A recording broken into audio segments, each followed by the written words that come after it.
खऱ्या अर्थाने आम्हालाही समाधान वाटलं की मुख्यमंत्री माझी लाडकी बहीण योजना आणि म्हणून तुम्हाला देताना सरकार कधीही हात आकडता घेणार नाही। आता फक्त रक्षाबंधन भाऊबीज नाही तर दर महिन्याला आतापर्यंत 1,60,00,000 माझ्या बहिणींच्या खात्यात पैसे जमा झाले। 2,40,00,000 2.5 कोटी पर्यंत आपले अर्ज आलेले आहेत।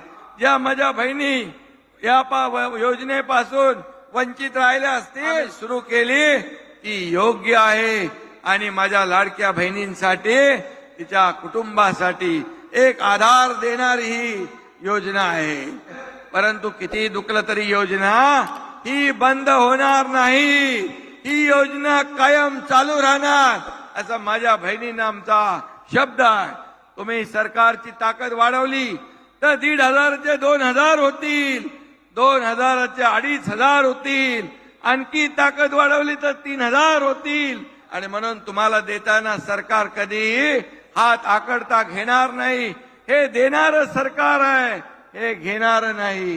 जेव्हा खात्यामध्ये पैसे पडू लागले तेव्हा विरोधक म्हणाले लवकर लवकर काढून घ्या नाही तर सरकार पैसे काढून घेईल।